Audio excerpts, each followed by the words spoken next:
Hello' guys, বহুত দিন পাছত welcome to back my YouTube channel Assam boys official এমাৰ। আপোনালোকে জানেনে, কালি আপোনালোকৰ ৰাতি আছাম পুলিচৰ ভেকেঞ্চি এৰিছে। আপোনাৰ ইউ বিত আছে 1052 আৰু এ বিত আছে 663 পোষ্ট। আপোনালোকে ইয়াত চাব পাৰে, মই স্ক্ৰীনশ্বট দি দিছোঁ, ইয়াত আপোনালোকে চাব পাৰিব। আপোনালোকৰ এপ্লাই কৰাৰ ডেট মই তলত দি দিছোঁ, ইয়াতে চাওক আপোনালোকে। আৰু ইয়াৰ কাৰণে আপোনালোকে ভালকৈ প্ৰেক্টিচ কৰক, ভালকৈ পঢ়া শুনা কৰক। যিমানে ৰানিং নকৰক কিয়, যদি পঢ়া শুনাটো ভাল কৰি নকৰে, আপোনাৰ লাষ্টত যাই কিনে বহুত পস্তাব লগা হয়। আপোনাৰ লগৰকেইটা চাকৰি পাব, কিন্তু আপুনি নাপাব।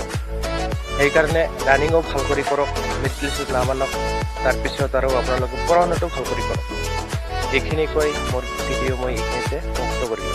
ভিডিঅ'টো যদি ভাল লাগে আপোনালোকে লাইক, কমেণ্ট, শ্বেয়াৰ কৰিব। ধন্যবাদ। Thank you so' much.